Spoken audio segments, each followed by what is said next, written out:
Hello chess fans and welcome to Chess 5, and today we are going to see a very interesting game between Jan-Krzysztof Duda versus Sergey Karjakin, and the game is from the FIDE World Cup 2021 and this is the finals. And the game I'm going to show you right now is the game number from the round number 2, and the game number 1 ended in a draw between these two players, so it's the second game in a classical variation. Obviously the finals are always interesting, so obviously the game is going to be a very mind-blowing game. So till then, keep watching and stay tuned.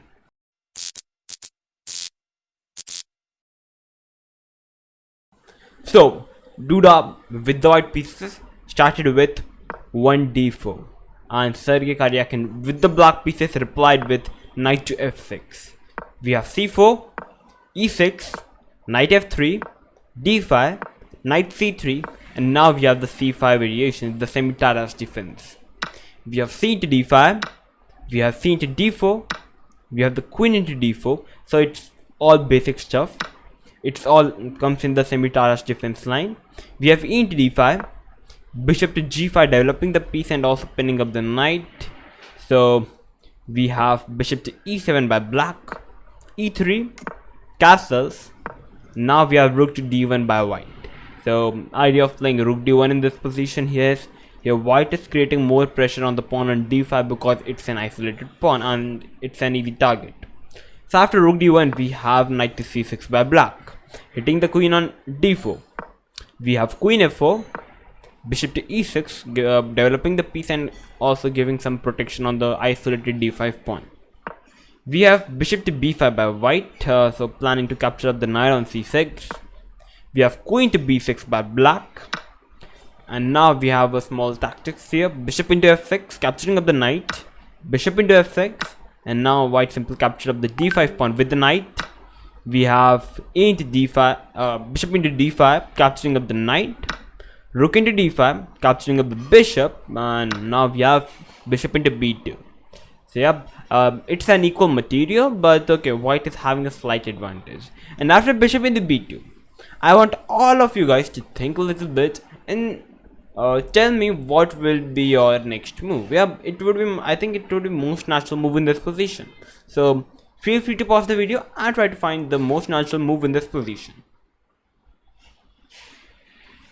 So okay, so what I think most of you, or perhaps everyone watching the video, must have thought castle in the position, which looks the most natural and it's the best move according to engine as well. But the second best move according to engine and the move which was played in the game was mind-blowing, which is king to e2 in this position. If you all found this move, okay, no harm, it's also right move. But yeah, playing this move while playing the king, it's definitely not easy to find at all. The reason king e2 is no problem for white in this position here is, first of all, black is having no light square bishop so that it can target the king on e2. Yep, and white, all pieces are perfectly placed, there is no hitting on the king, so it's perfectly safe for white. Yep, so and actually in the end game, it would be advantage for white as well.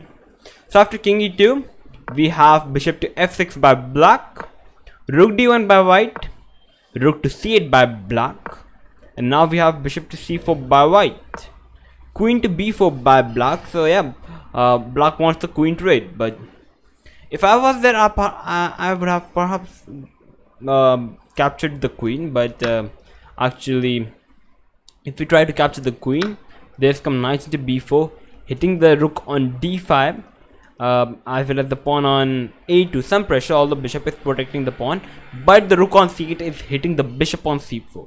So best move according to engine here in this position is to play bishop b3, and here comes knight into d5. After something like bishop into d5, it's already better for black by playing rook fd8. So that was the reason white cannot trade the queens. So we have queen to b3 by white, and now we have a queen trade. Now we have knight to b8 by black. So black wants to maneuver this knight to somewhere else, perhaps to b4 by playing knight a6 followed by b4. I don't know, perhaps this could be an idea. or perhaps even knight d7 at some point to place the knight to c5.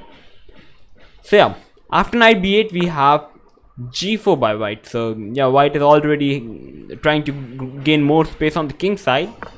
We have h6 by black, so that there could be no back rank mates in the future. h4 by white, so definitely planning to play g4 on the next move. So black played g6.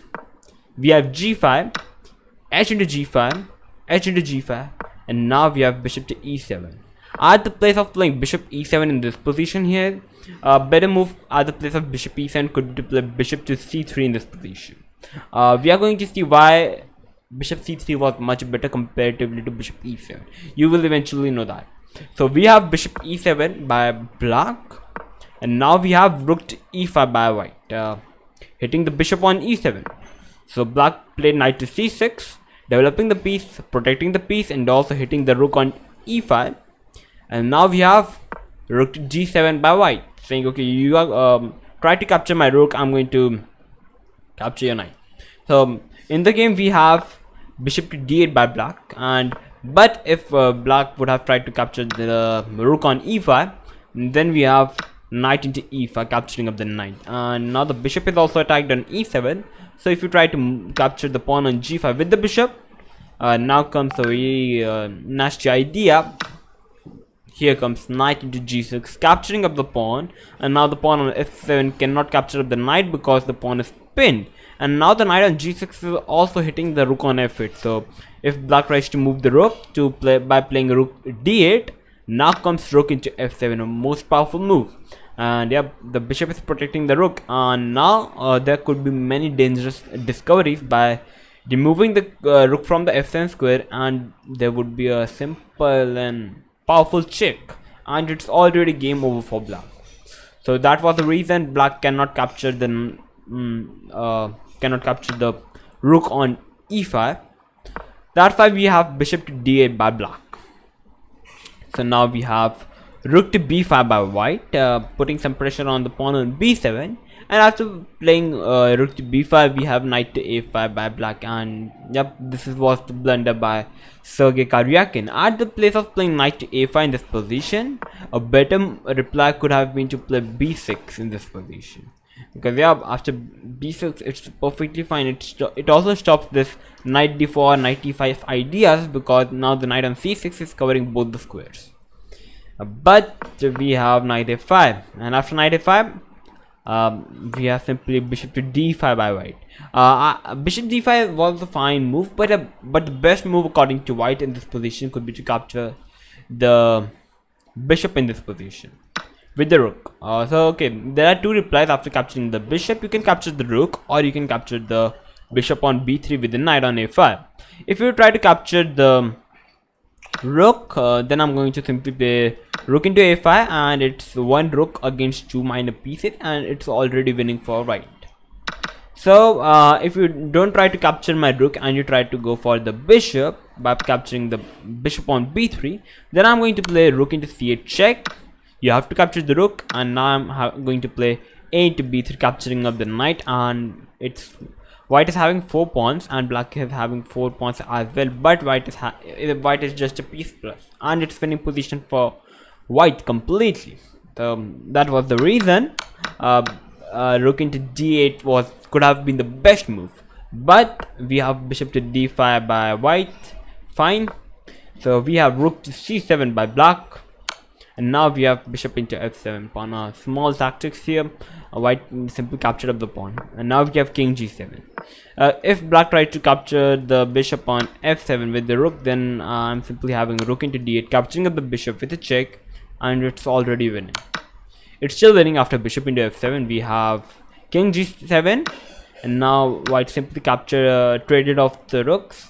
And here we have bishop d5 by white, and after playing bishop d5 on the move number 30, Sergey Karjakin with the black pieces resigned the game, and Duda Jan-Krzysztof won the game, and he's the winner of the FIDE World Cup 2021. Just crushed Magnus on the previous round, and with it as well. Yeah, the reason everyone was thinking why Sergey Karjakin resigned in this position, white is a point plus, but yeah, definitely it's a playable position. But the reason Sergey Karjakin resigned in this position was First of all, your b7 pawn is hanging. It's a double attack, and if you try to protect the b pawn by playing b6, then coming a very dangerous move, knight to d4 in this position. And after playing knight d4, there are a couple of dangerous ideas. First of the most powerful move for white in this position is to play knight to e6, and it's a check, hitting the rook as well as the bishop on c7. So if you try to move the king to somewhere by playing king h7 perhaps, then there's come still knight e6, hitting the rook as well as the bishop. So if you try to play rook to c8, protecting the bishop, now I'm going to play rook to b1. Now it's a very deadly check is going to come on h1. So perhaps if you try to play bishop e5, which is the best move, now I'm going to play f4, hitting the bishop. So bishop g7 is the best move according to the engine. And now I'm going to play knight to c7. Wow, you can't capture the knight because it's going to be rook h1 check. Bishop h6 is fourth because there is no other squares. Now it's going to simply rook into h6 check, king g7, and now coming bishop to e4, and black is eventually going to lose the g6 pawn as well, and it's already game over for black. So even after bishop d5, if you look the position carefully, black is actually having no play, and black king is already very vulnerable, and it's already no play for black. You can't move the bishop because the knight is hanging. There is no square for the knight on a5. If you try to play knight to c6, I'm going to simply capture the pawn on b7, and it's already losing. So that was the reason after playing bishop to d5 in this position after move number 30, Sergey Karjakin resigned the game and Duda van Forest with the white pieces won the game. Fantastic victory for Duda. Now he's the FIDE World Cup champion, and yeah, Sergey Karjakin and Duda have already qualified for the Candidates 2022. So yeah, great achievement for both the players. Congratulations to both the players. So this was the awesome game between Duda and Sergey Karjakin. So if you also like this game, then please like to my video.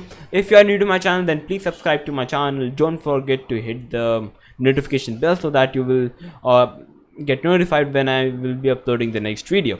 So till then, stay tuned and stay safe and keep watching Chess Fights.